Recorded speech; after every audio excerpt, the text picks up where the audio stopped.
Hello, and welcome to the Thinking Jew podcast, where we dive deep into Torah and Judaism to uncover its hidden beauty. Come join us as we take a closer look and breathe new life into traditional Jewish ideas. And now, here's your host, Rabbi Moshe Siegel. Hello and welcome to episode 69. In the last episode, we discussed how to set up your Pesach zone by removing chametz from your house, allowing us to connect to God through the special spiritual energy of Passover. Today, like I mentioned last week, I want to discuss how to clean your kitchen to allow you to cook food for Passover using the same cooking space you use for chametz the rest of the year. I also want to go through the laws of the Passover Seder, but to keep these two topics separated, I'm going to record that and release that as its own episode. So it'll be a shorter part B to this one, also released today. So when discussing sharing cooking space, our main concern is to ensure that nothing prohibited gets into our Passover food. Now, in addition to physical crumbs and chametz getting into the food, there's also a problem of chametz flavor getting added to your food. The Torah teaches us that pots, pans, all types of utensils can absorb flavor from foods when it's interacting with them, and it can then pass that on to the next food that utensil interacts with. This is the reason why we use different dishes for milk and meat, to ensure that no meat flavor gets into our dairy food or vice versa through those utensils.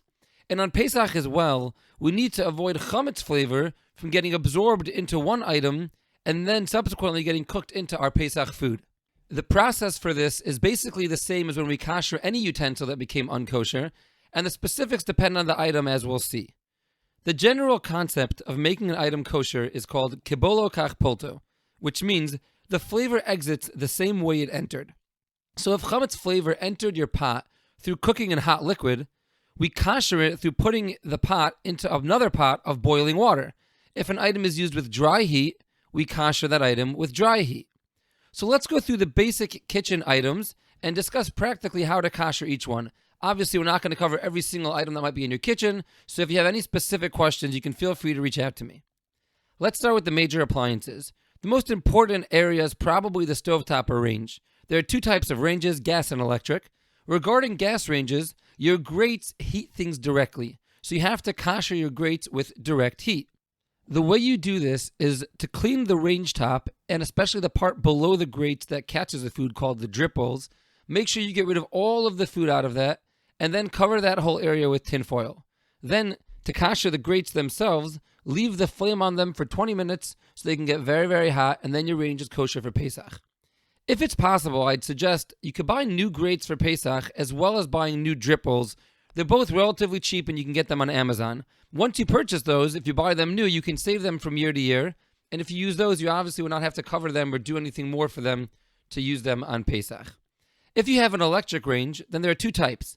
If it's a coil range, that's the easiest. Just clean off the rest of the range area, turn on the burners for about 10 minutes or until they get bright red hot, and it's ready for Pesach.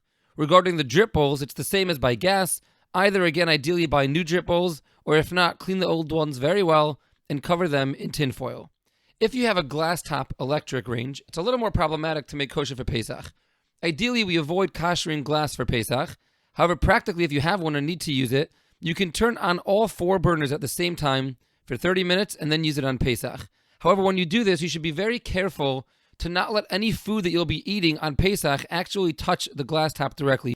Put your pans and your pots on it, but be very careful to avoid food actually falling directly on the glass top. Regarding the oven, if you have a self-cleaning oven, it's pretty simple.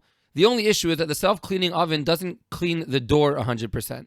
So you would need to clean the door well with soap and water and some cleaning agent. Once that's clean, run the self-clean cycle and you're good to go. You only need to run the shortest self-clean option, no reason to do more than that. If you have a standard oven that doesn't self-clean, then what you have to do is clean the inside of the oven and the door very, very well to remove any residue inside of it. Once it's completely clean, run it on as high as it goes for 30 minutes. I would suggest if you're buying an oven during the year, it's probably worth it from a kosher perspective to buy one with a self-clean option, so in case it would become unkosher during the year, it's very easy to make it kosher again, and again to make it usable on Pesach as well. Microwaves are not really kosherable for Pesach, as we generally avoid kashering plastic as well as glass, like we mentioned, for Pesach. In reality, as crazy as Pesach may seem, it really only is 1 week. And if you feel like you desperately need a microwave, I would say buy a new one. They're really not that expensive. Dishwashers also are made primarily of plastic and therefore cannot be koshered for Pesach. Regarding your sinks, if you have a metal sink, then what you have to do is clean the inside very well. Don't use it for hot liquid for 24 hours. After that 24-hour period, boil up a pot of water and pour it directly over all the parts of the sink. Alternatively, if you can get a commercial-grade immersion heater, you can really just fill the sink with water and bring it to a boil. That's what you do if your sink is metal. However, if you have a porcelain sink, then that's not really quite kosherable, so you should ideally still do the above process of boiling water and pouring it over your whole sink.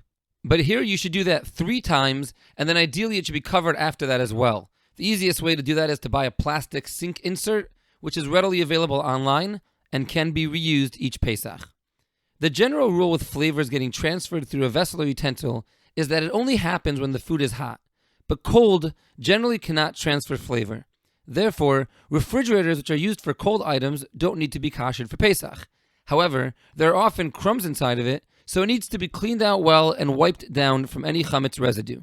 Once this is done, you don't need to do anything else. However, many people are stringent and line the shelves as well. If you do this, make sure you do it with something that has holes in it, or if not, make some holes yourself, because you need to make sure that the air can circulate around your refrigerator, or else it can blow your compressor. So just a practical heads up on that. Regarding countertops, if it's granite, you can technically kosher it the same way we described your sink by pouring boiling hot water over the whole thing. However, if you have wood cabinetry underneath it, there will be a lot of water spilling everywhere and it could damage the wood. So what most people choose to do is to just cover their counters with tinfoil and plastic.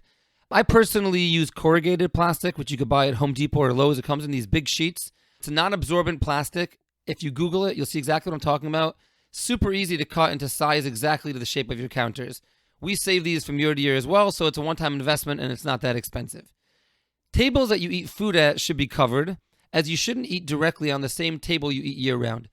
A basic tablecloth or placemat will suffice. It's ideal to have a non-absorbent material between your food and the table as well, so what we do is we keep a plastic tablecloth on it the whole time. High chairs generally do not have hot items put on them, so all you'd have to do for that is to clean it very well. Regarding all your dishes and utensils, your pots, pans, etc., everything that was used for hot food during the year, what most people do is they just buy a new set of dishes for Pesach, and then after Pesach's over, they'll put them aside, saving them for exclusive Pesach use each year. It's a one-time investment. That said, if you would like to use the same ones, the basic rule is if it's made out of metal, wood, rubber, or stone, it can be koshered for Pesach. If it's made out of glass, plastic, china, or ceramic, it cannot be koshered for Pesach. The way you kosher it, and again, this is only for metal, wood, rubber, or stone, is you clean it very, very well, and then put it in a pot of boiling water. Make sure the water is still boiling when it's inside, then take it out, and now it's kosher for Pesach. That's really the basics of preparing your kitchen. And again, if anything wasn't clear, if you have any more specific questions regarding a different type of utensil, you can feel free to reach out to me at thethinkingjewpodcast@gmail.com. Thank you for listening to the Thinking Jew podcast and for taking the time to study Torah and deepen your connection to Judaism. If you found value in today's episode, please leave us a rating or review and subscribe to the podcast. If you have any questions, comments, or topic requests for Rabbi Moshe, please email thethinkingjewpodcast@gmail.com or visit thethinkingjewpodcast.com.